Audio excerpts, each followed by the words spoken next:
Hello Val investors, thank you for joining me. Today I'm going to talk about Micron and why I'm stepping aside on Micron.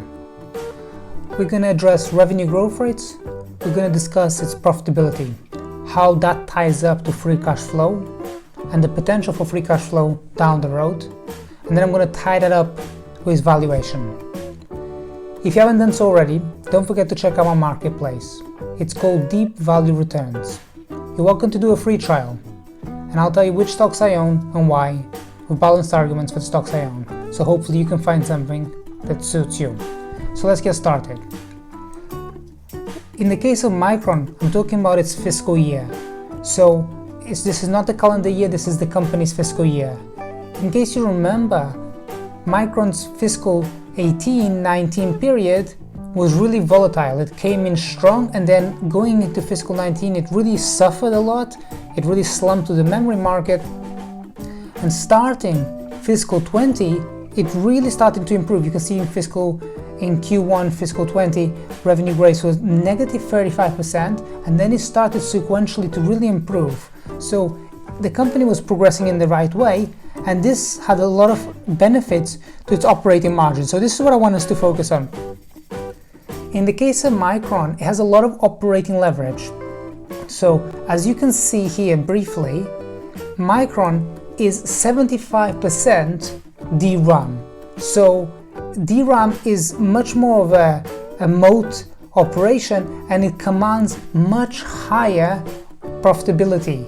If we come back here and we look at its profitability, this is non-GAAP gross profit margins.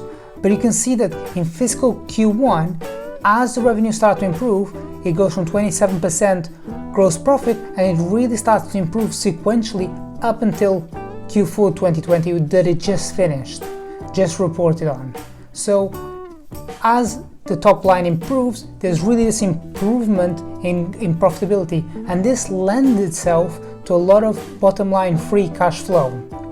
Now, here's some of the problems with Micron. So if its profitability starts to stagnate and dwindle down, that's going to have an overbearing weight on its profitability.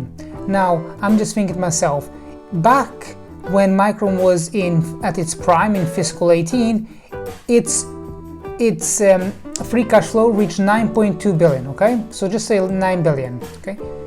Go forward 1 year up to fiscal 19, and that free cash flow, more than half, came down to 4 billion. So you're thinking of a market cap of Micron right now at approximately 52, 53 billion, something like that. And you're thinking that at 4 billion, you kind of getting round about a 14x to free cash flow, looking historically.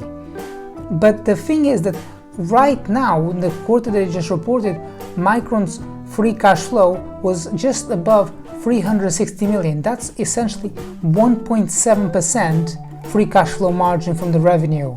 So that is really, really tricky, because Micron's CFO talks about that looking out for this year, for fiscal 21, capex is going to come at approximately 9 billion. So that is down from what it was expected to come in before COVID. So after COVID, they've brought it down. But if you think the capex is going to be approximately 9 billion, it's very doubtful that Micron at this moment in time, with this kind of free cash flow margin, is going to come up with free cash flow much above 9 billion. I mean, cash flow from operations much above 9 billion. So in the best case, let's say it makes about, it makes it around 11 billion of cash flows from operations minus the 9 billion of capex. You got approximately 2 billion of free cash flow. So that's already more than a 20 multiple for a company like Micron that's too volatile. So that's really, really difficult to justify this type of valuation.